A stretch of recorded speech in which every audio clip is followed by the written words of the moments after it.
Central Única dos Trabalhadores, professor da rede particular e municipal, lá em Juiz de Fora, e que é também um batalhador das questões relativas aos trabalhadores. A nossa live de hoje, com o nosso convidado especial, que é o Haddad, é feita pelo Partido dos Trabalhadores em Minas, numa sequência de debates que temos feito a partir do presidente Cristiano, que preside o nosso partido, e está fazendo essa live com um conjunto de deputados estaduais e federais do partido com Haddad. E hoje a gente pediria, Haddad, depois vamos escutar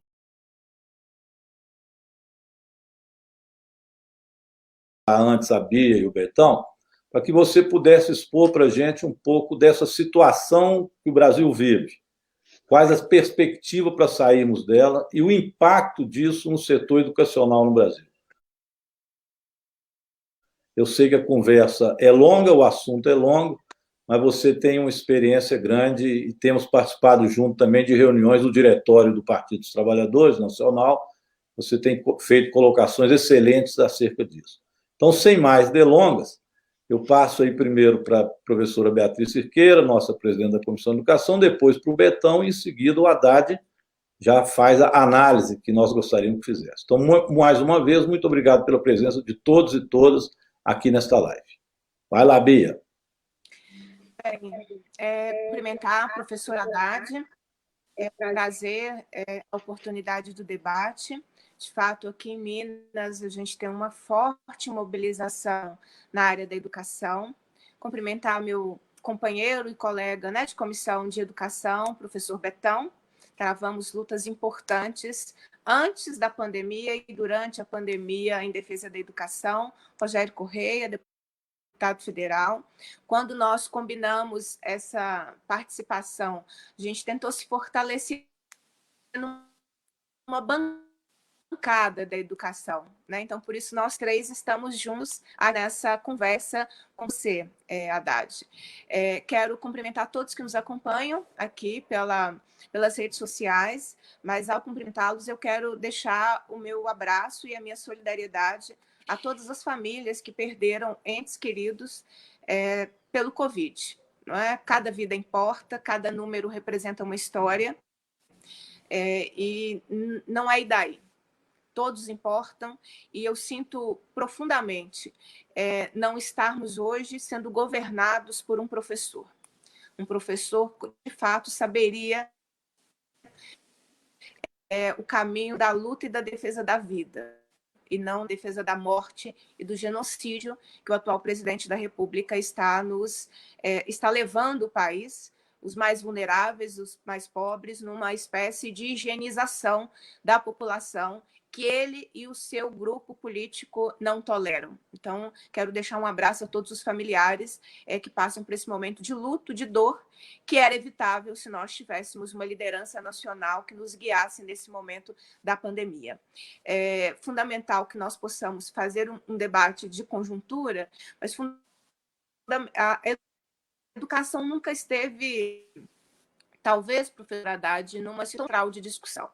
Nós estamos enfrentando redes municipais suspendendo contratos de professores, nós estamos enfrentando rede estadual, redes municipais, tentando impor uma falsa normalidade diante de uma pandemia, uma ideia da educação remota ganhando uma força como se fosse possível substituir a educação presencial, a escola e o professor. Esse debate em torno do Enem, que não é um debate de mérito pessoal, mas tem sido tratado e mantida a data e a forma como o governo federal tem atuado. Então, se o senhor pudesse conversar conosco, porque a educação tem tido um debate central, né? Aqui, recentemente, de um debate com o presidente da educação, assembleias, então nós estamos aí nos articulando em todo o país em torno da defesa de uma educação pública de qualidade. E como é que nós vamos nos organizar, não só durante essa pandemia, o pós-pandemia. Nós precisamos que esse pós-pandemia não seja a proliferação da precarização da educação e de qualquer educação, né? Após esse momento de isolamento social que precisamos passar neste momento. Muito bem. Obrigado. Obrigado, Bia. Eu e a Bia estamos em Belo Horizonte, agora vamos passar a palavra para o Betão, que está em Juiz de Fora, mais próximo do Rio de Janeiro, né, Betão? Depois nós vamos a São Paulo com a Dá. Vai lá, Betão. É mais próximo do Rio e o pessoal está vindo para cá se tratar, né? Nós estamos tendo um duplo problema aqui. É a segunda cidade de Minas com o maior número de casos. Mas boa tarde, Rogério, minha querida Bia, meu querido presidente Fernando Haddad. Tivemos aí quente na campanha, né? Uma pena que eles conseguiram fazer tirar o Lula, né, da disputa e depois fazer uma série de fake news para retirar, né, a possibilidade de a gente estar na presidência da República. E acho que é importante lembrar, de estar falando sobre essa questão da educação, para as pessoas que estão nos ouvindo, né, mandar um abraço para todo mundo também, que antes mesmo da pandemia, né, nós já estávamos num processo de crise muito grande, né, o capitalismo no mundo inteiro, num processo de crise acelerada, né, já retirando verbas da saúde, da educação, em vários países do mundo, né, o que gera esse problema todo que nós estamos vendo aí, até mesmo nos países europeus. E a pandemia ela vai aprofundar esse processo que nós estamos vivendo aqui agora, né?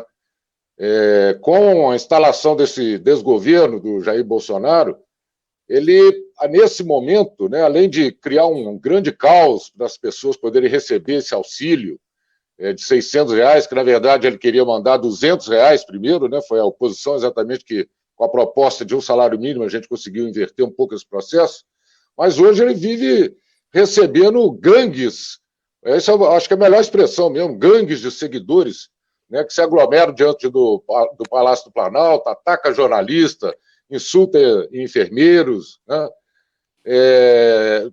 Isso parece que faz parte do jogo que o Bolsonaro está fazendo, né?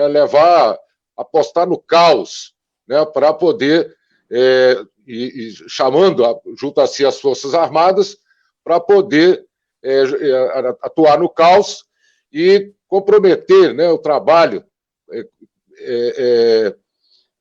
germinar, né, o que tem de pior no vírus que ele mesmo é.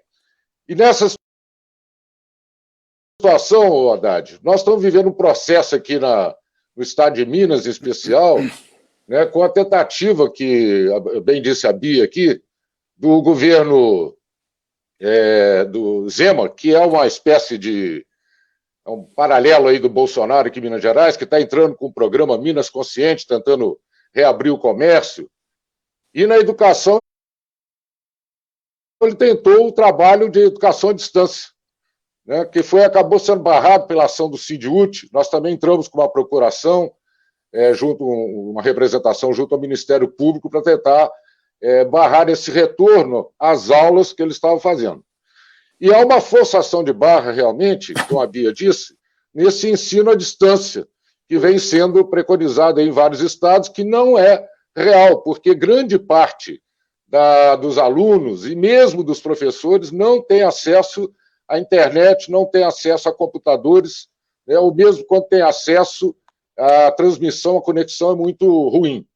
E na rede privada, eu também faço parte da rede privada, em Juiz de Fora, faço parte do sindicato aqui, né, há uma grande reclamação por parte dos profissionais da educação de tentar se fazer o ensino à distância nas escolas particulares, que em tese teria melhores condições, mas que nós estamos assistindo aqui muitas vezes professores, Rogério, que tem 10 aulas por semana, né, estão tendo que trabalhar 10 horas por dia para poder atender a necessidade lá das escolas, né? Então, esse é um problema, a princípio, que nós estamos vivendo na educação e que tudo indica, estou com um documento aqui de entidades patronais, que eles vão tentar desenvolver isso, após passar essa pandemia, na manutenção desse ensino à distância, né? Então, para a gente poder abrir um pouquinho essa discussão, né, gostaria de deixar essa reflexão aí para você poder ajudar também, Haddad. Muito bem, obrigado, Betão. Haddad, nós vamos passar para você. Então, já estamos com a participação de muita gente aqui fazendo perguntas, mas primeiro nós vamos escutar o Haddad, pessoal, porque ele vai expor para a gente essa situação e depois nós abrimos também, e eu vou lendo aqui algumas perguntas, especialmente sobre a questão da educação. E lá em Brasília, agora, Haddad, estou tendo notícia aqui que, mais uma vez, outro fiasco dos bolsonaristas que fazem um ato barulhento, violento, contra a democracia, mas cada vez mais esvaziado. Então é bom que a gente trate também deste assunto, porque a defesa da democracia faz parte do nosso processo. Obrigado, Haddad, com a palavra com você. Bom, primeiro, boa tarde a todos, querido Rogério, Bi, Betão. Eu acompanho aqui com muita atenção os movimentos das bancadas do PT, tanto na Câmara Federal quanto nas assembleias legislativas. Sei em especial da luta de vocês em prol da educação, que é uma área que não está no foco de atenção da imprensa, mas é uma das áreas que mais está sofrendo retrocesso desde a vitória do Bolsonaro. O segundo ministro, né, que é o Weintraub, na esteira do Vélez, pessoas com muita dificuldade de entender o sistema educacional brasileiro, uma dificuldade de entender os educadores, agressões gratuitas sendo feitas praticamente diariamente, nunca recebem estudantes, reitores, não recebem as organizações dos trabalhadores em educação. Enfim, depois do que nós vivemos na educação, nos nossos governos, ver a educação ser tão maltratada é uma coisa que chama muito atenção. Nós criamos o Piso Nacional do Magistério, expandimos as universidades federais para todo o interior do Brasil, criamos o ProUni, criamos o Fundeb, substituímos os paus de arara que levavam as nossas crianças do campo para a escola por ônibus escolares padronizados. Fomos o governo que mais construiu creches na história da República. Aliás, creche não, estabelecimentos de educação infantil de 0 a 5 anos, porque a gente tem a compreensão de que a educação infantil é do nascimento até o fim da pré-escola. Enfim, tudo isso que foi feito, que está sendo desmontado, felizmente não está sendo destruído, porque nem tudo eles conseguem destruir, né? Então aí os nossos campos universitários, os institutos federais que o Lula criou, só eu entreguei 214 unidades dos institutos federais nesse país, uma boa parte aí no interiorzão de Minas Gerais. Então é muito triste o que está acontecendo com a educação. Nós temos realmente uma das pessoas mais desqualificadas do país à frente do Ministério, em compasso com o presidente da República, que é a pessoa mais desqualificada que eu poderia, né, supor ocupar a presidência da República. Então, respondendo ao Rogério, porque eu acho muito importante a gente dizer o seguinte: a crise do coronavírus, todos os países estão enfrentando. A crise econômica decorrente do coronavírus, ela também é uma realidade. Mas nós estamos agravando essas duas crises pela presença do Bolsonaro na presidência da República. Esse é o dado concreto. Existe um custo Bolsonaro, um custo de nós termos à frente da República uma pessoa completamente sem aptidão para coordenar ações, para agregar, para unir o país. Uma pessoa que não tem um gabinete de crise, uma pessoa que não trabalha, ele fica em live o tempo inteiro, provocando os outros poderes, provocando os governadores e sem apontar o caminho. Afinal de contas, qual é a política federal para a economia? Qual é a política federal para a saúde pública? Qual é a política federal nas relações exteriores? O que o presidente pensa desses assuntos? Nós não sabemos e não saberemos. Esse é o problema. Não saberemos porque o Bolsonaro jamais teve um projeto para o Brasil. O Bolsonaro sempre foi uma pessoa que, ao longo de 7 mandatos, a única coisa que fez foi enaltecer a ditadura militar e criticar a ditadura pela pouca violência. Ele queria mais mortes, mais torturados, mais violência. Então, a única crítica que ele faz à ditadura até hoje é não ter matado mais gente. Então, essa é a cabeça da pessoa que ocupa a presidência da República. Ia fazer um churrasco hoje. Para comemorar o quê? Não sabemos. Talvez o número de desempregados, o número de mortos e infectados, a falta de comando no país. Para comemorar o quê? Não sabemos. Consta que parece que ele, depois de muita pressão, teria cancelado o churrasco, mas não desautorizou um protesto em Brasília contra a democracia, configurando, pela terceira vez consecutiva, crime de responsabilidade previsto na Constituição. Porque toda ação do presidente da República contra o livre exercício do poder legislativo e do poder judiciário configura crime de responsabilidade. Isso é textual na nossa Constituição. Não exige interpretação. Por isso que nós, do Partido dos Trabalhadores, com outros 6 partidos de centro-esquerda progressistas, adotamos o lema Fora Bolsonaro, porque compreendemos que com ele não é possível conduzir o país para fora dessa crise. Ele não toma nenhuma medida no campo sanitário. Você veja que o país continua sem testes, continua sem leitos de UTI. Agora estamos atingindo a 100% da capacidade instalada ocupada. Ou seja, daqui a pouco você cortou o dedo, você não vai ter hospital, porque ele vai estar 120% ocupado com as vítimas do Covid-19. Então, não é que você não vai poder ficar doente do Covid-19, você não vai poder ficar doente de nada. Porque se não tem leito de UTI, uma pessoa que sofre um infarto, que sofre um AVC, também não vão ter leitos, que é o que se tentava evitar desde o início e que o Bolsonaro sempre sabotou. Bolsonaro sempre sabotou a ideia de achatar a curva para não sobrecarregar o sistema público de saúde. Então, nós estamos atingindo agora a marca de mais de 700 mortes por dia, subnotificadas, porque o número é muito maior do que esse, nós sabemos.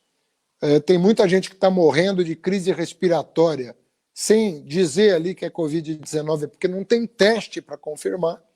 Então, a pessoa tem uma crise respiratória aguda, morre sem oxigênio, e o médico, não tendo o teste para fazer a comprovação, ele coloca lá um nome genérico, mas é Covid-19.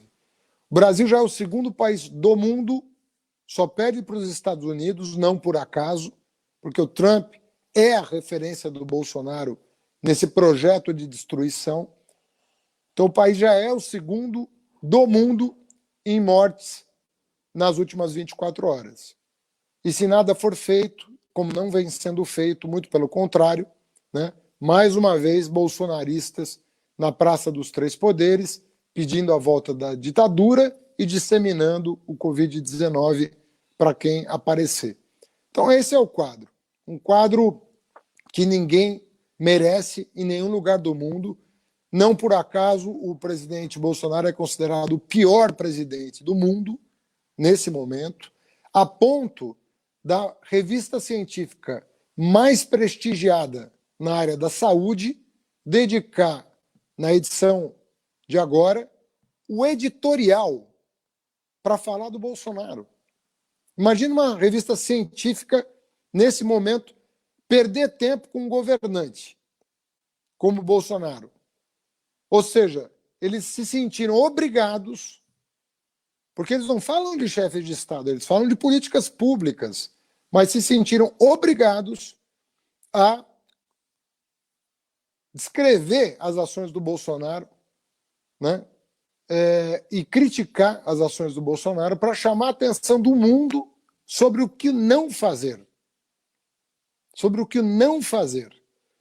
Além disso, na área econômica, se não fosse a oposição, esse país estaria ainda numa situação pior, porque Bolsonaro, como disse o Betão, ofereceu R$200 por família. Se não fosse o PT pedir um salário mínimo para conseguir arrancar da direita não bolsonarista os R$600, nós estávamos a ver navios até hoje se não fosse pressão da oposição, governadores e prefeitos não teriam horizonte para pagar a folha de salário.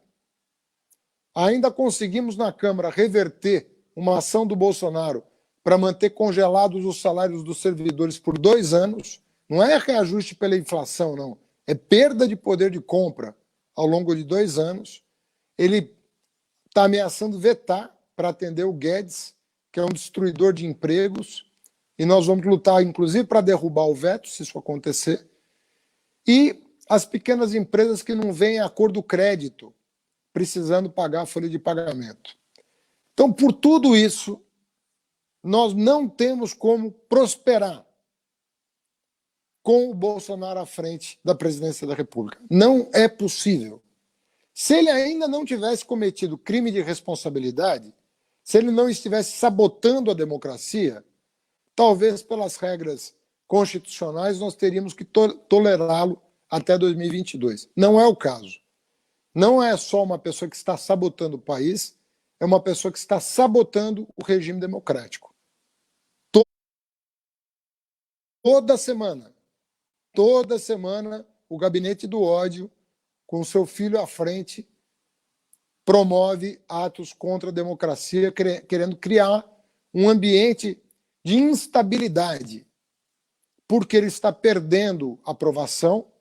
É nítido que ele perde aprovação a cada semana, porque as pessoas começam a se dar conta, né, da insanidade moral e ética desse governo, começam a perceber. Só os mais recalcitrantes estão com dificuldade ainda de admitir a enorme fria que o Brasil entrou, que as Forças Armadas entraram, que o Supremo Tribunal entrou, deixando uma pessoa dessa prosperar na vida, quando devia estar preso por racismo, por tudo que ele já fez de mal para esse país. Já explodiu até bomba em quartel na época que era tenente para reivindicar salário.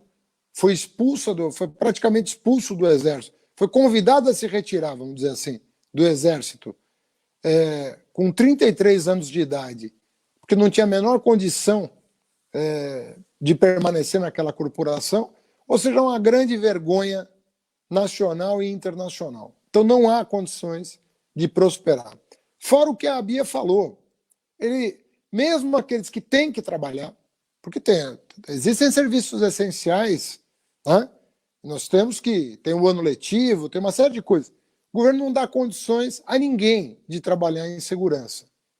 Nem segurança do ponto de vista sanitário, mas também do ponto de vista psicológico, do ponto de vista dos instrumentos de trabalho, da dignidade do exercício profissional. Nada disso está garantido. Ele ainda tentou, no meio da pandemia, aprovar outra reforma trabalhista, a terceira, desde o Temer, para tirar direitos dos trabalhadores, no meio de uma pandemia, quando ninguém tem sequer condição de lutar pelos seus direitos, de ir ao Congresso Nacional, porque os deputados estão votando todos à distância, não está tendo expediente presencial. Tem a covardia de tirar direitos quando ninguém pode defender os seus. Então é um governo desastroso do ponto de vista nacional, do ponto de vista social, do ponto de vista democrático. Não é possível mais conviver com essa pessoa que toda semana, repito, comete crime de responsabilidade. Virou crime continuado. É um crime continuado, perpetrado contra a democracia, contra os trabalhadores, contra a Constituição.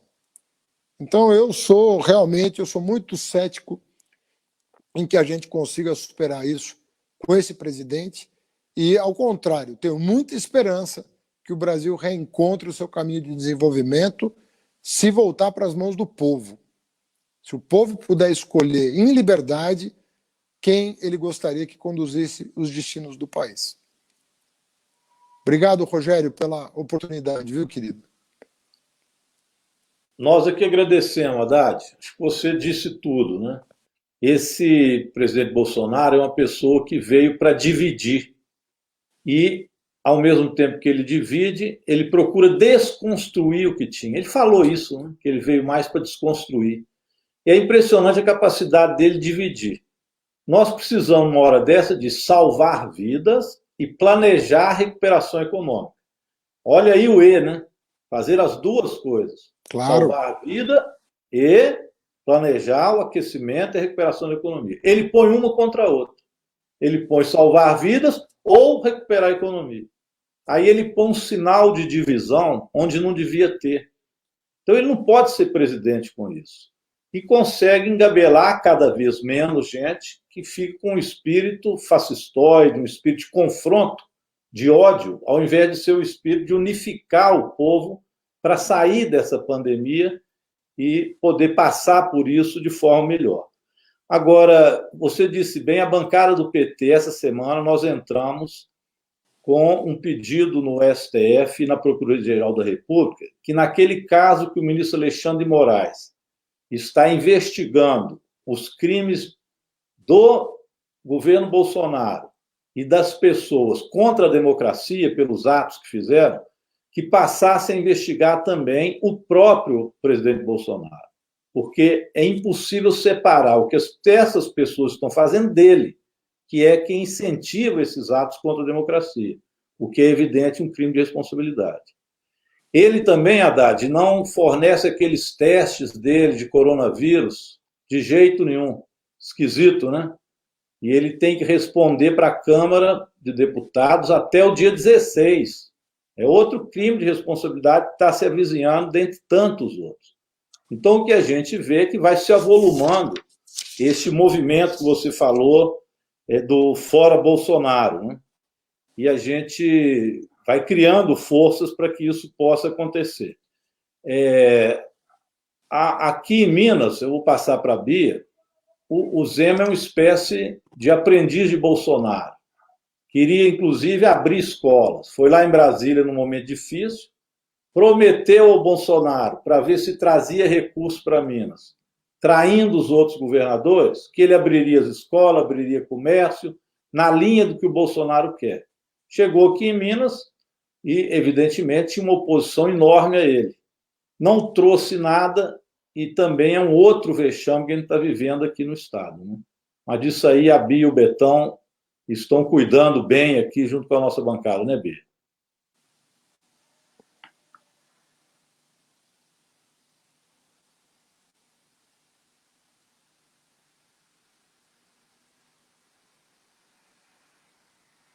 Vamos passar para o Betão primeiro? A Bia entrou. Consegui. Vai lá, Bia. Eu consegui abrir o áudio aqui. É o exercício, esse mundo virtual. De fato, me espanta aqui no Estado a decisão do governo Zema de iniciar uma flexibilização do isolamento. Parece, Haddad, eles tentam debater como se o isolamento fosse uma opinião. Fosse quem quiser faz, quem não quiser não faz. É uma questão de opinião. E versus, né, o debate econômico, aqui isso está muito forte, aqui em Minas, e o isolamento, a flexibilização do isolamento que o governador está propondo, não tem nenhum estudo. A gente não sabe quantas pessoas aqui em Minas Gerais estão com o vírus, porque não tem teste. As pessoas não estão sendo testadas, então a gente não sabe a quantidade real, porque a testagem era importante para planejar, não é a dinâmica aqui no Estado, o que fecha, o que abre, o que fica fechado, o que pode reabrir.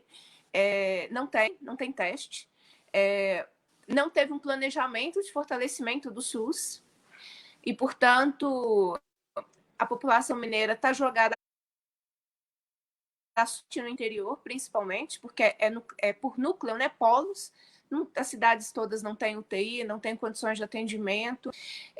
E um debate raso sobre a flexibilização, que foi construído com a FIENG, né? A Federação das Indústrias aqui do Estado de Minas Gerais, sem embasamento científico. um embasamento puramente ideológico, de alinhamento, né, ao governo Bolsonaro, e é incrível, né, como é que o Novo se desnudou muito rápido, porque o Novo trazia o debate de que a gestão tinha que ser eficiente, técnica, não poderia ser ideológica, e com que rapidez o governo Novo, aqui em Minas Gerais, se alinha ideologicamente ao governo Bolsonaro. Então, assim, eu estou muito preocupada, porque não só eu, muita gente, essa flexibilização, esse alinhamento ao Bolsonaro, o número de casos tem aumentado, o número de mortes tem aumentado. Aqui falta equipamentos de segurança para as enfermeiras, né? Enquanto o governo do estado faz campanha de voluntariado para que as pessoas voluntariamente assumam a função da enfermagem. É uma coisa assustadora, mas que acho que faz parte de todo esse ciclo que a gente está vivendo. Então, assim, aqui no Estado, essa flexibilização que se alinha, né, ao debate dessa conjuntura tão bem exposta por você. E eu te perguntaria, em nós, da educação, qual é o nosso papel nesse momento? Não é? Nós temos que ter uma atuação... Nenhuma profissão conversa com tanta gente como a nossa, não é? Tem escola em todos os municípios.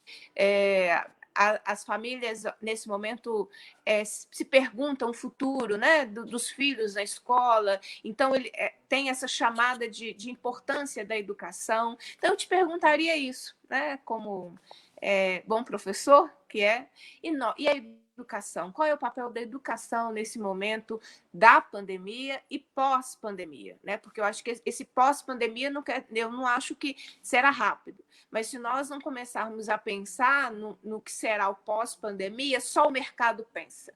E o mercado pensa matando as pessoas. Não tem problema para eles os pobres morrerem, né? Foi no Pará que a empregada doméstica foi colocada como serviço essencial, e depois o escândalo, né, dessa dimensão, dessa ação mas é isso, né, de uma elite escravata. Então, como é que a gente constrói, na sua opinião, na sua leitura dessa realidade, como é que a gente pode se articulando nesse processo, e o nosso papel da educação? Rogério, como é que fazemos? Já respondo a Bia? Responde, depois a gente passa para o Betão. Pode Tá ser, bom. Betão? Beleza. Não, bom, eu acho que a Bia falou bem. A Bia é uma liderança importante aí de Minas Gerais, e o que ela faz em Minas repercute no Brasil, a liderança que ela tem na área da educação. E a reflexão que ela faz sobre a educação, a partir do ponto de vista do educador, mas tentando aprender o conjunto do sistema educacional. O Minas tem muita tradição de grandes educadores, grandes pensadores da educação.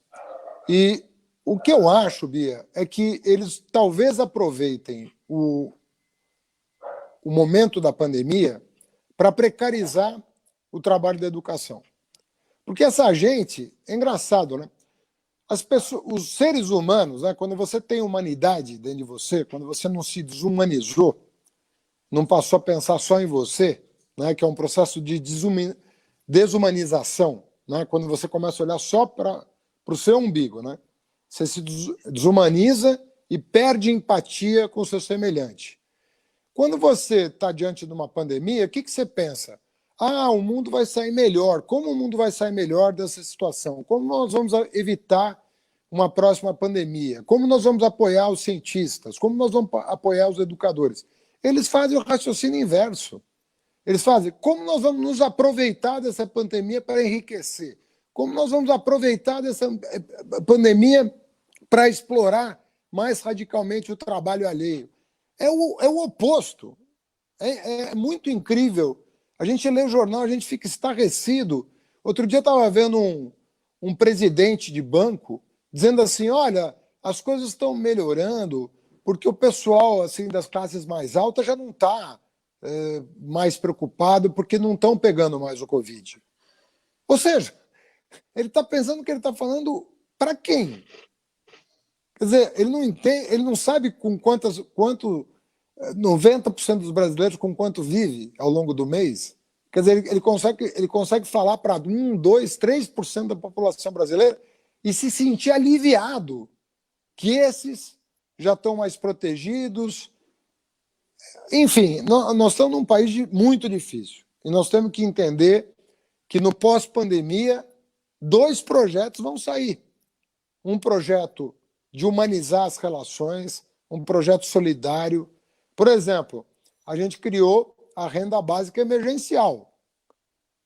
Mas quem é humano está falando, por que não uma renda básica para sempre? Né? Que as pessoas possam ter, né, o mínimo garantido para situações como essa. Inclusive pensando em sustentabilidade ambiental, uma série de coisas que podem ser favorecidas a partir de evoluções do quadro institucional. O que eles estão pensando? Em regressão. Estão querendo voltar para a República Velha, voltar para o Brasil Império, voltar para o Brasil Colônia. É sempre na perspectiva da acumulação de riqueza, da acumulação de capital, sem nenhuma preocupação. Então, o setor educacional também tem que pensar uma outra coisa. Além de se preservar, do ponto de vista, sobretudo, do sistema público, que depende do Estado, que está contingenciado, que está com teto de gasto, etc., etc., não teve mais expansão de nada, praticamente desde que a Dilma saiu. Você só ouve falar em retrocesso na educação, queriam acabar com o sistema S, com os institutos federais, nem respeito à autonomia dos institutos e universidades, nem isso, né? Não estão nomeando os escolhidos pela comunidade. Medo de quê? Medo de quem está na universidade? Mas esse pessoal é que vai salvar o país, né? Porque agora lá na universidade tem negro, tem filho do trabalhador, as mulheres produzem metade do conhecimento científico no Brasil. Quer dizer, nós conseguimos dar uma cara para a universidade muito representativa do Brasil. Ainda tem chão, mas do que era uma universidade elitista, que não prestava contas para a sociedade, que a sustentava, hoje você tem uma universidade que dialoga com todas as mazelas nacionais, buscando caminhos para superar. Então, a defesa da universidade pública hoje talvez seja mais importante do que em qualquer momento da nossa história, porque ela é o Brasil hoje. Ela é representativa da nossa nacionalidade como nunca foi. Você ter mais de 50% dos jovens das federais egressos da escola pública, isso é significativo. Isso a gente tem que defender. Tem que defender o profissional da educação. Mas, Bia, eu aproveito para fazer uma reflexão mais profunda. Eu fico muito preocupado porque nem sempre, quando a questão de classe muitas vezes perpassa a questão educacional, e você vê muita gente, porque é rica, mesmo tendo um diploma universitário na mão, defende interesses antinacionais e antissociais. Então, nós precisamos fortalecer a educação humanística. Nós temos que lutar por uma educação humanística, que é exatamente o que o Bolsonaro... Por que o Bolsonaro tem medo das humanidades? Você viu que ele cortou bolsa de professor, cortou bolsa de sociólogo, de historiador, ele cortou bolsa de todo mundo que pensa criticamente a nossa história, que pensa criticamente a condução da sua presidência. Por quê? Porque ele não quer o pensamento crítico. Ele não quer o pensamento que elabora saídas inovadoras para os nossos dilemas históricos. Ele tem alergia a quem contesta o seu poder. E nós precisamos cada vez mais de pensamento criativo e pensamento crítico no nosso país. Porque nós temos uma história muito, muito tortuosa para quem mais precisa da gente, quem mais precisa do Estado. Então nós temos que realmente rever essa questão do currículo, do que se cobra na escola, do que se ensina, sabe, para ter um cidadão mais pleno, sabe, com conhecimento mais global sobre tudo, desde o funcionamento do seu organismo, o funcionamento da sociedade, o funcionamento do mundo, o que está em jogo em cada ação nossa, individual. porque nós estamos muito aquém do nosso potencial de desenvolvimento humano.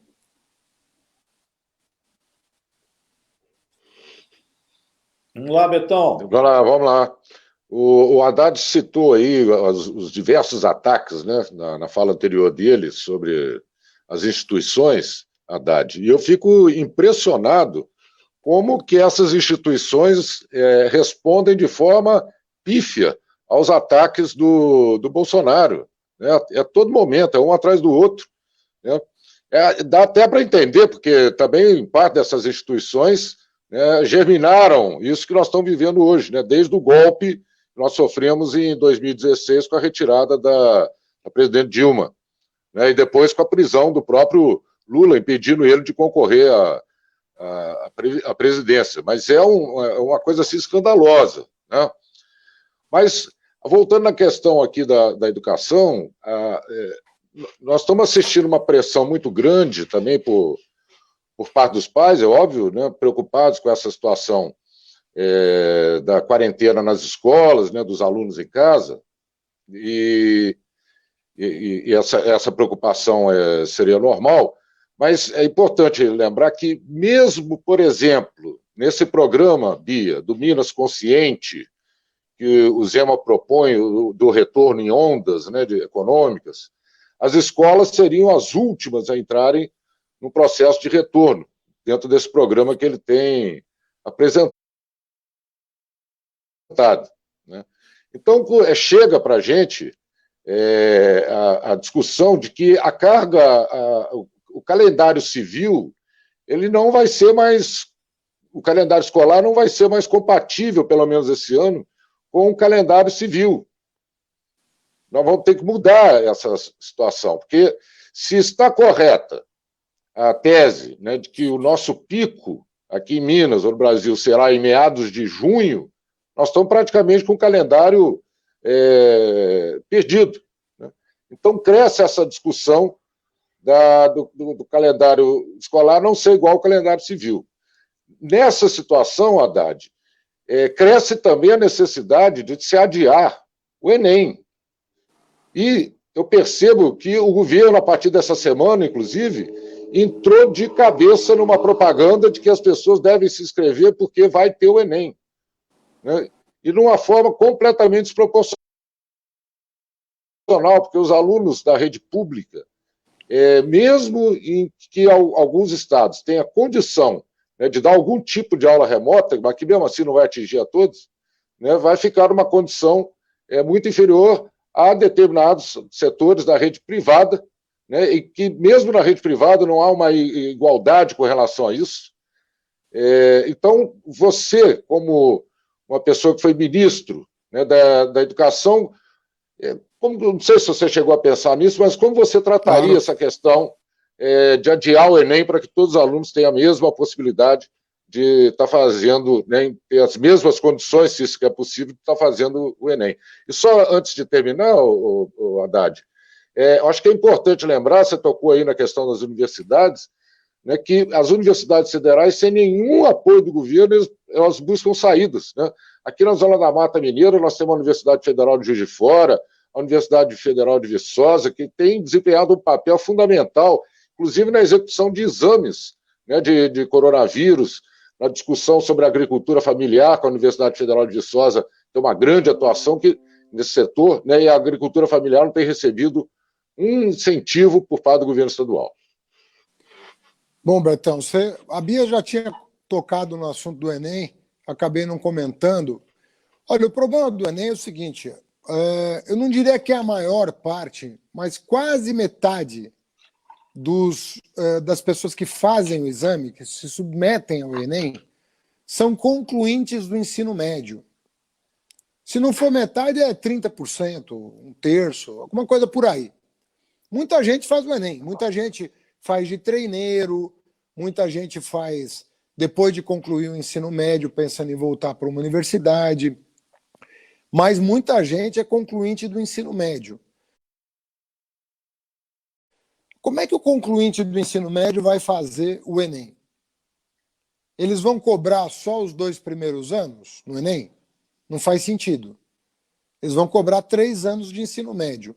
Se eles vão cobrar 3 anos de ensino médio, e tem que cobrar, eles têm que dar os 3 anos de ensino médio para os estudantes. E não adianta falar, estuda em casa, assiste televisão, vai no YouTube, isso não tem aula disponível, você não tem a mesma interação que você tem com o professor, com os colegas, os deveres de casa, a interação em sala de aula. Então, é vender uma mentira, que é só o que esse governo sabe fazer. Esse governo somente, ele não faz outra coisa. Então, a verdade é a seguinte, é impossível um Enem ser realizado na data ordinária em igualdade de condições. É disso que se trata.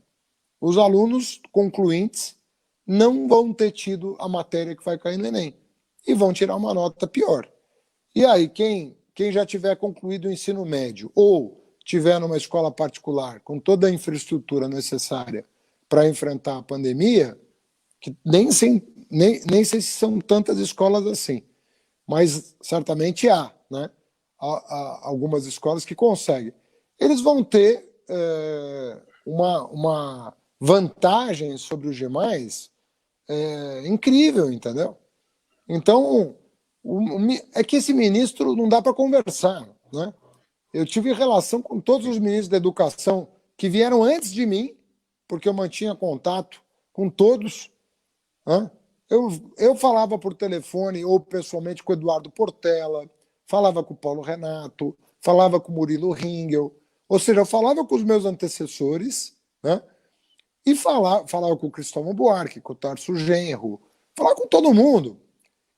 E mantive conversa com os meus sucessores também, né? Mesmo o ministro do Temer, em alguns seminários, nós participamos juntos, e era uma pessoa que, apesar de ser de um governo que eu discordava completamente, ele mantinha comigo uma relação respeitosa.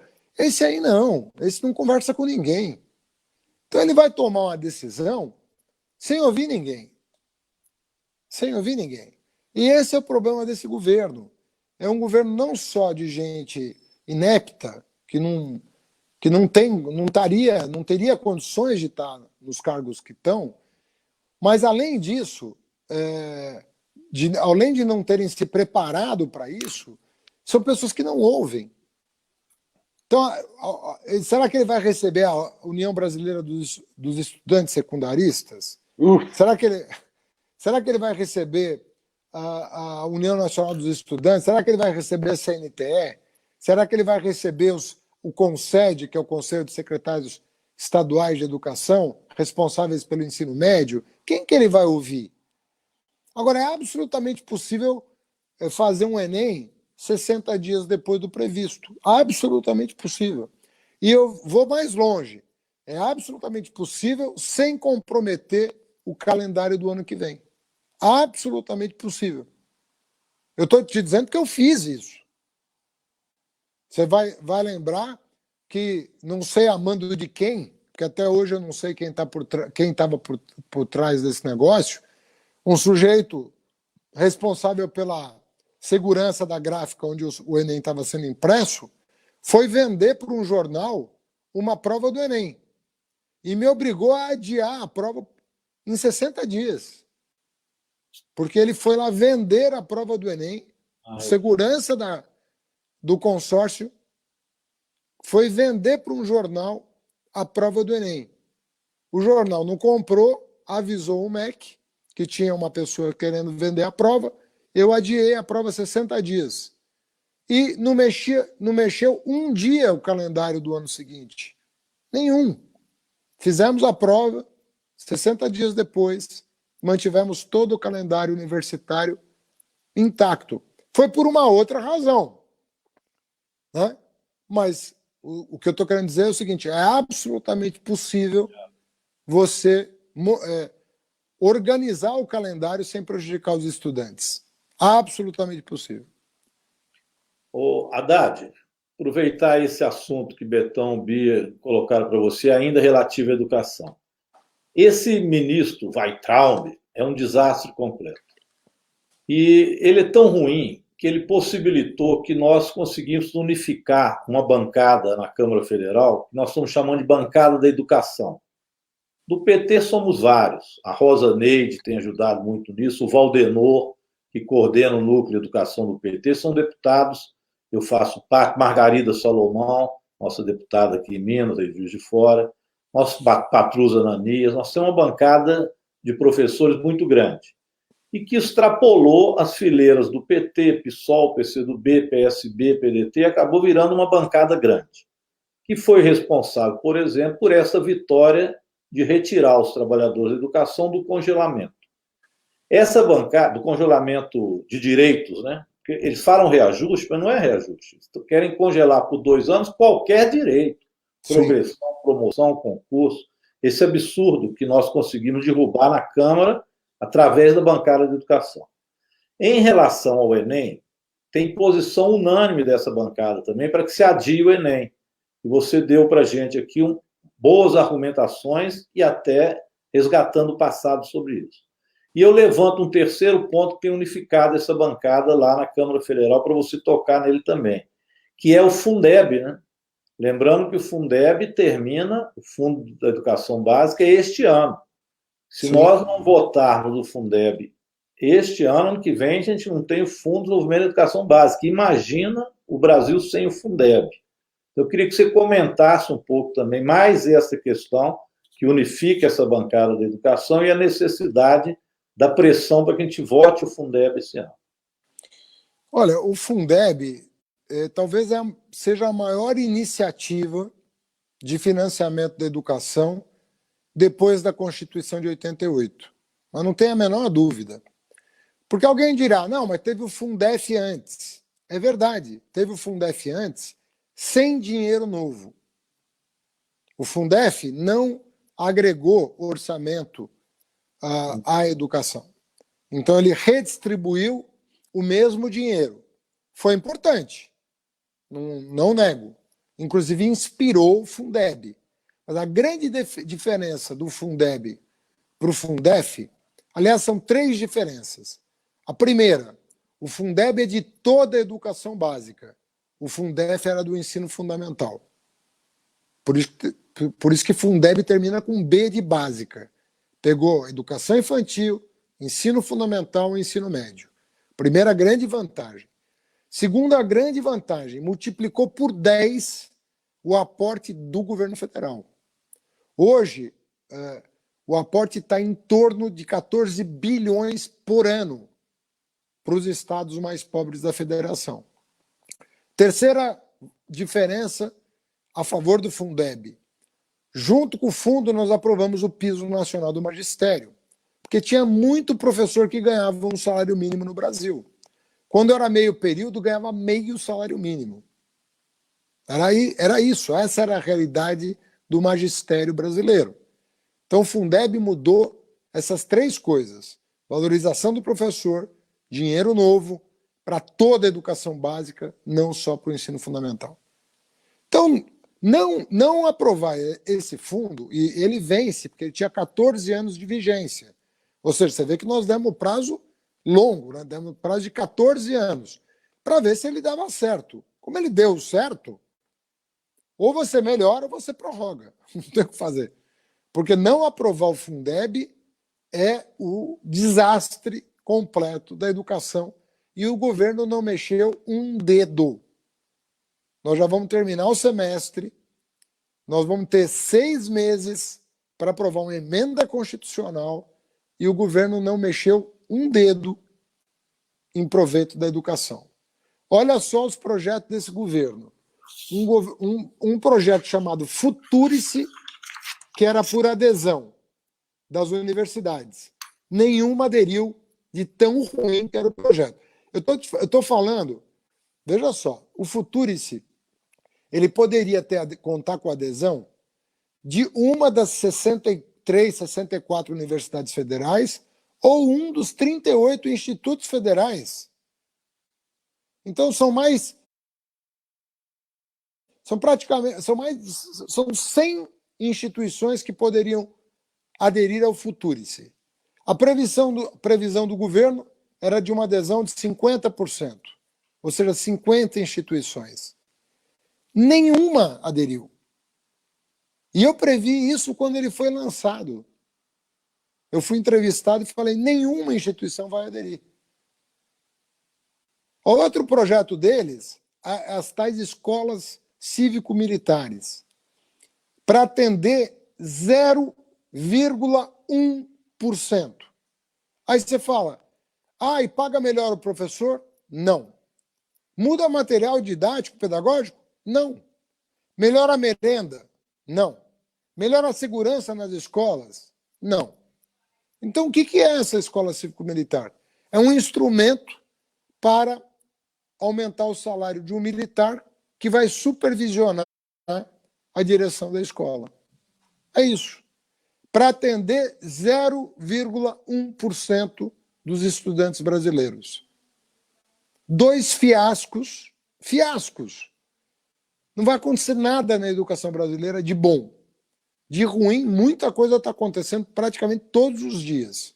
Mas de bom, 2 projetos que naufragaram do governo Bolsonaro. Nada, o Futurice é uma piada e a escola cívico-militar é outra. Então, esse é o projeto que o Bolsonaro tem na cabeça. Aí alguém perguntar, mas puxa vida, ele falou tanto de educação. Não, ele nunca falou de educação na vida dele.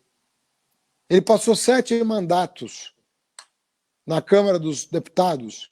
Eu fui 7 anos, dos 27 que ele foi, dos 27 anos que ele foi deputado, eu fui 7 anos ministro. Ele não solicitou uma audiência, uma única audiência, para pedir nada pela educação brasileira. Menos ainda projeto de lei, menos ainda qualquer coisa. Mas nem audiência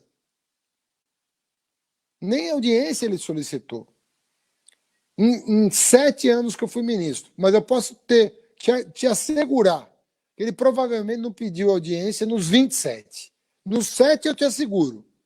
Mas ele provavelmente não pediu nos 27 anos que ele foi deputado federal. Então esse é o presidente que nós temos. Essa ignorância ambulante. Haddad, nós já estamos para terminar, né? Já estamos passando de 1 hora da nossa live, mas eu pediria a você mais uma rodada para a gente abordar alguns pontos que o pessoal está pedindo. Eu vou passar para a Bia e o Betão e você finaliza. Tá bom. Que é o seguinte, essa questão do Fundeb, o Rodrigo Maia se comprometeu a fazer a votação dela durante o mês de maio. Então, nós estamos pressionando, nós vamos aprovar o Fundeb contra a vontade do Bolsonaro, imagina. Mas vamos aprovar, porque a pressão nós temos que fazer, tem que ser uma pressão grande. Mas você lembrou bem que o Bolsonaro sempre foi também do chamado Centrão, que agora ele está se reaproximando dele. Bolsonaro era do PP do Paulo Maluf, foi do PTB do Roberto Jefferson. Esses eram os companheiros do Bolsonaro. Depois ele quis dizer que estava distante deles no oportunismo político. Mas sempre foi a turma dele. E é desta turma que ele está tentando se aproximar agora para impedir o impeachment. E tem muita gente perguntando, você já falou, mas nós vamos querer escutar de você também uma análise. Como é que você vê essa questão também do impeachment, do fora Bolsonaro, que é uma tendência hoje, que eu diria, que o Brasil está se aproximando dela, ou pelo menos a parte progressista, né, mais avançada do Brasil. Porque a angústia é muito grande da gente ter que continuar com esse governo Bolsonaro durante todo esse período, enfrentar a pandemia e a crise econômica.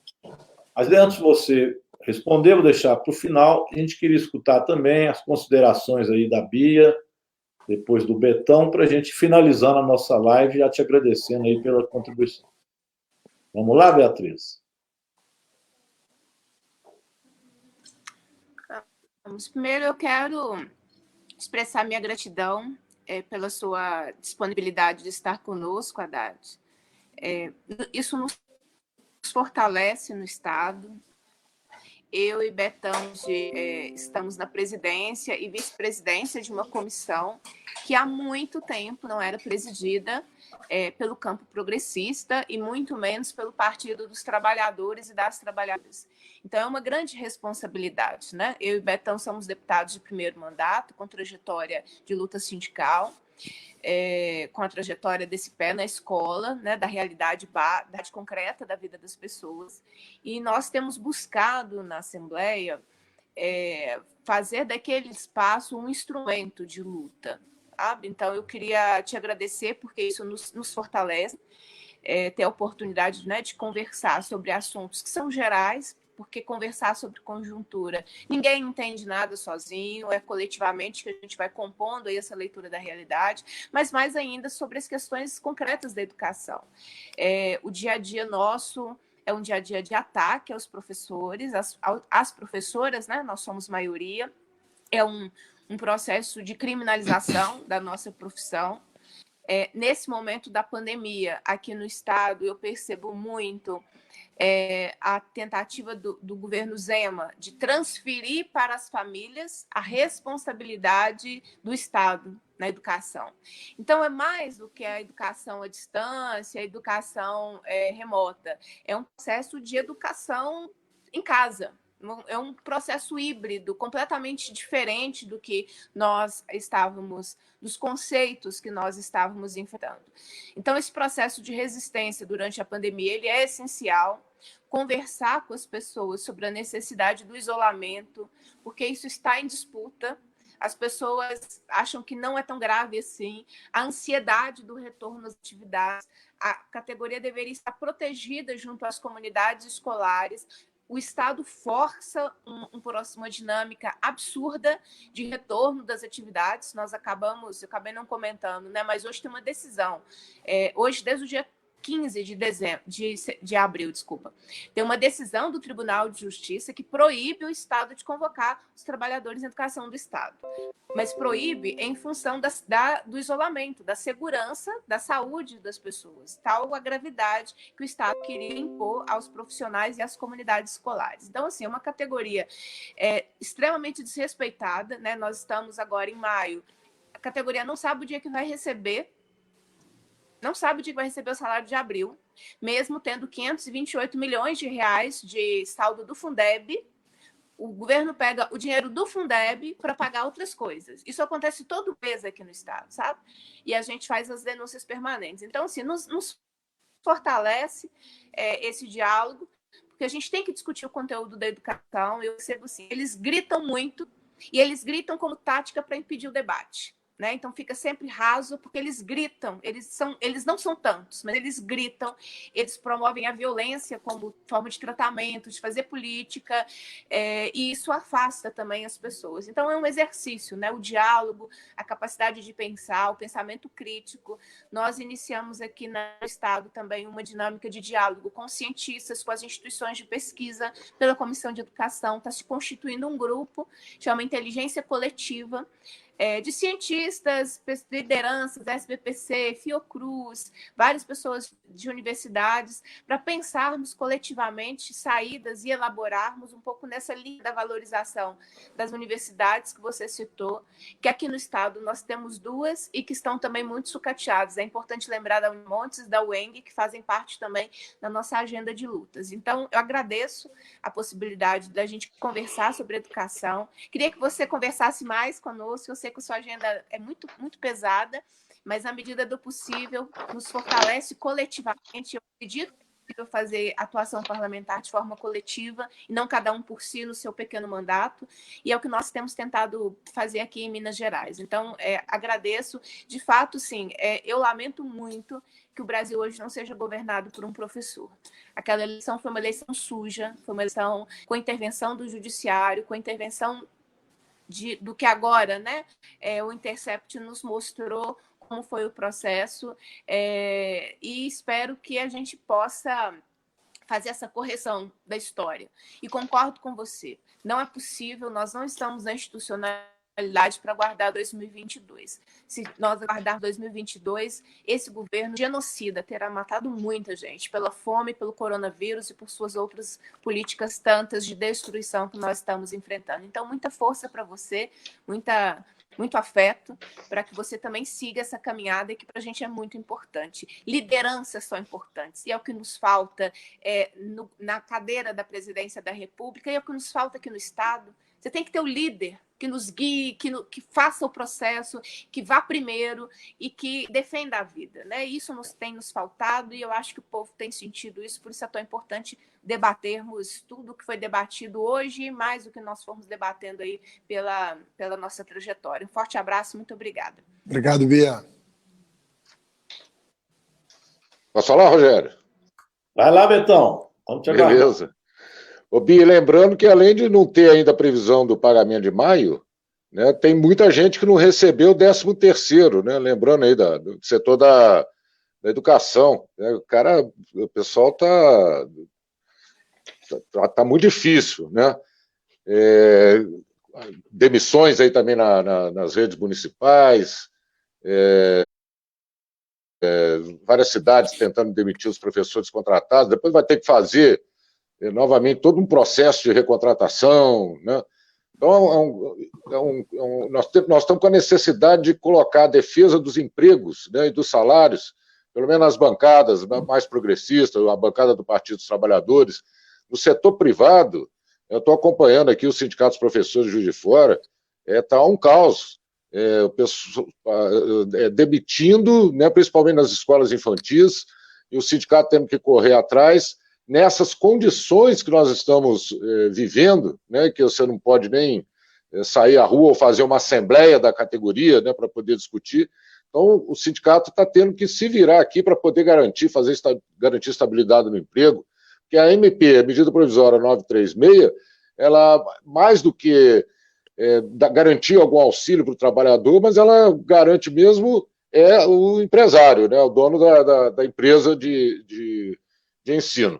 Então, é um quadro realmente, Haddad, muito difícil que nós estamos vivendo, que os trabalhadores estão vivendo, e que nós vamos ter que, assim, que passar esse processo, né, os sindicatos de trabalhadores, todos eles têm que ficar de pé, eles têm que estar de pé, têm que estar se organizando, porque o retorno nós vamos sofrer muitos ataques, né? São várias convenções coletivas em que os direitos dos trabalhadores vão ser retirados, vão ser rebaixados, né, em função da crise econômica, mas que os diversos economistas, inclusive, dizem que a gente pode estar retomando. Por fim, eu queria dizer que nesse quadro todo, eu queria saudar a direção nacional do PT, né, por adotar, né, a resolução do Fora Bolsonaro, né, pelo fim do governo Bolsonaro, porque somos nós que vamos ter que colocar isso para fora e organizar a população. Antes que esse cara não tem condição de ir até 2022, porque senão não vai sobrar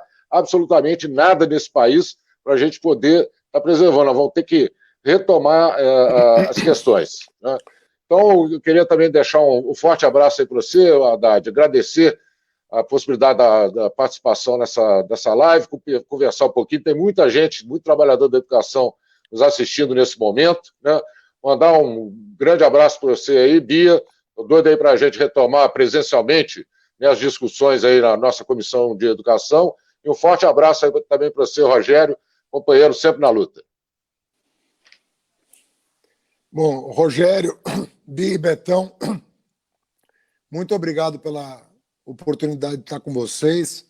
Queria mandar um abraço para quem está nos assistindo. Sei que deve ter muita gente da educação nos assistindo e interessados no destino do nosso país. Então, isso é muito importante, sobretudo no momento que a gente está vivendo. Agora, eu queria dizer para vocês o seguinte. Primeiro, a gente falou aqui, voz corrente, que o Bolsonaro coloca em risco...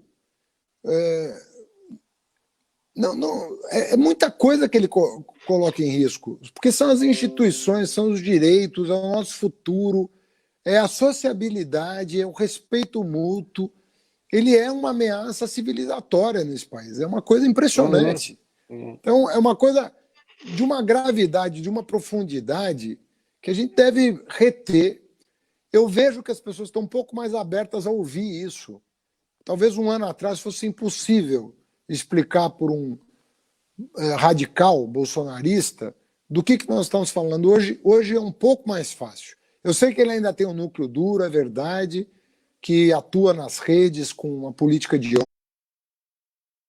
ódio, mas abriu um flanco que a gente precisa saber explorar, conversando, argumentando, trazendo a pessoa ao bom senso, dizendo, não podemos ter, o Brasil é muito importante para colocar tanta coisa em risco. Continente aqui sul-americano, todo preocupado com o Brasil, que já é o segundo país em contaminação no mundo em 24 horas. Agora, eu acho o seguinte, as instituições, o PT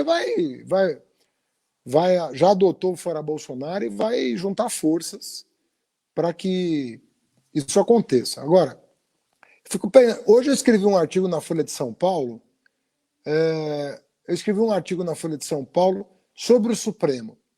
Chama STF ou Exército? Porque a Constituição é clara. O Supremo Tribunal Federal tem todo o direito de, inclusive, requisitar Força Armada para garantir a ordem democrática.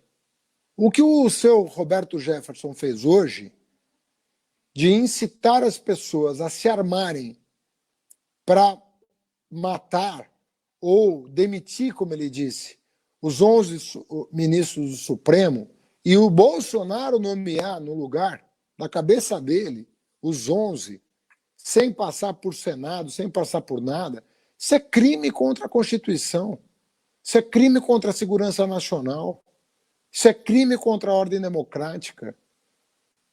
Eu, sinceramente, eu não pensava 5 minutos, se eu sou ministro do Supremo, mandar aprender o Roberto já, ou conduzir para que ele explique o que ele quis dizer com aquele tweet dele, o que significa aquele fuzil na mão. Do que ele está falando, afinal de contas? Então, eu acho muito grave se as instituições não responderem às provocações, à altura. Essa coisa de fazer de conta que não está nada acontecendo, ou soltar uma nota de repúdio, acho que essa fase já passou. Sabe? Fase da nota de repúdio, fase do vamos fingir que não está acontecendo, que ele é maluco, eu acho que já passou. Sabe? Eu acho que agora é a hora dos democratas desse país, sabe, das pessoas sérias desse país, assumirem o controle, as rédeas do processo, e se tiver que tomar as providências jurídicas cabíveis, tem que tomar. Qual que é o problema de um sujeito desse ir para a cadeia? Já teve lá, ele já conhece o ambiente, vai voltar, ele não aprende. Então, eu acho que democracia é uma coisa muito séria. Sabe, eu me envolvi com a política lutando pela redemocratização do país. Eu peguei, na universidade, eu peguei o último presidente da ditadura. Eu fiz a faculdade de Direito sob o governo do João Batista Figueiredo, que foi o último ditador do ciclo militar. Não é brincadeira você viver com medo do que você pensa. Quer dizer, você achar que simplesmente pelo fato de você ser um democrata, você poder ser preso, você poder pagar com a sua vida, sua família ser perseguida, por você ser um democrata apenas, só por isso. Eu acho que, sabe, as pessoas aí que acham legal não sabem do que estão falando. A ditadura é uma tragédia para qualquer civilização. É uma tragédia. Porque é o comando de uma pessoa. É a vontade de uma pessoa contra a vontade de 210 milhões. Isso não pode ser bom, em nenhuma circunstância. Então, se o Bolsonaro não está à altura da democracia, ele tem que sair do cargo. Ele não pode usar a democracia contra a própria democracia. Porque ele só chegou lá, tudo bem, foi por fake news. Ele não deveria estar lá. Ele deveria estar respondendo no Tribunal Superior Eleitoral pelos crimes eleitorais que cometeu.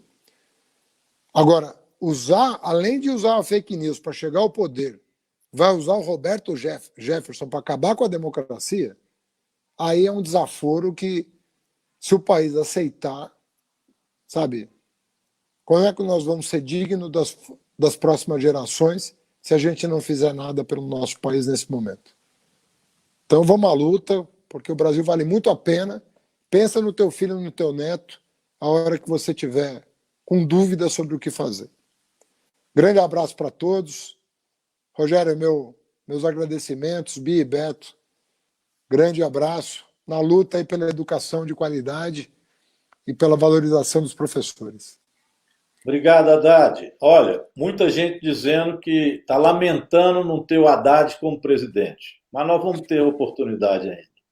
Haddad, grande abraço. Coisa que eu queria dizer para você é o seguinte: o impeachment já está amadurecendo.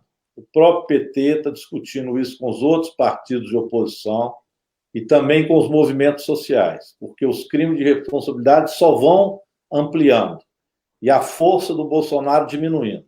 Hoje eles blefaram, xingaram, fizeram barulho, mas com muita pouca gente em Brasília, o que demonstra também que está em decadência essa ideia bolsonarista que você tão bem avalizou aqui.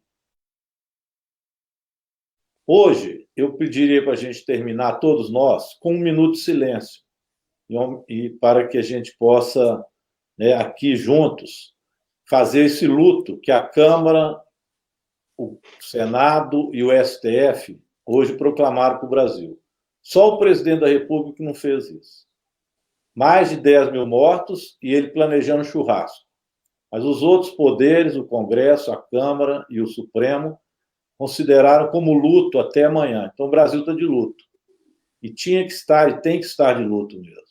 De luto e atento para a defesa da democracia. Eu pediria que a gente pudesse terminar agradecendo o Haddad e fazendo aqui entre nós também, todos, 1 minuto de silêncio para essas famílias, que choram hoje os mortos, que o Brasil se recupere.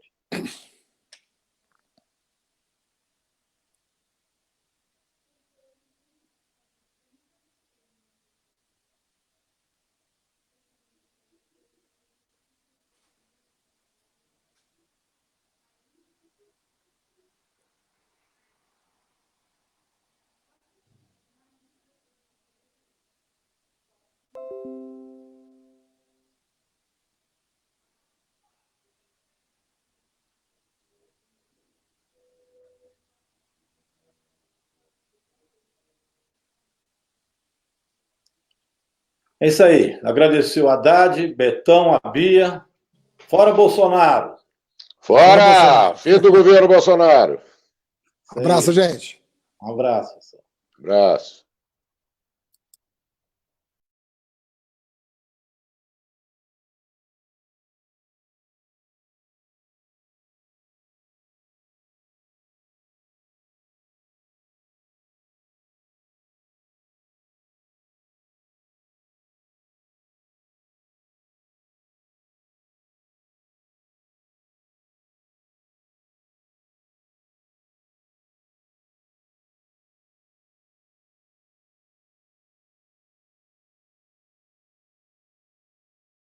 João Cabral de Melo, Chico Buarque, de Juscelino Kubitschek, de Niemeyer, um país com gente extraordinária, e conseguiu eleger alguém que é absolutamente ignorante, inimputável, incompetente e cruel.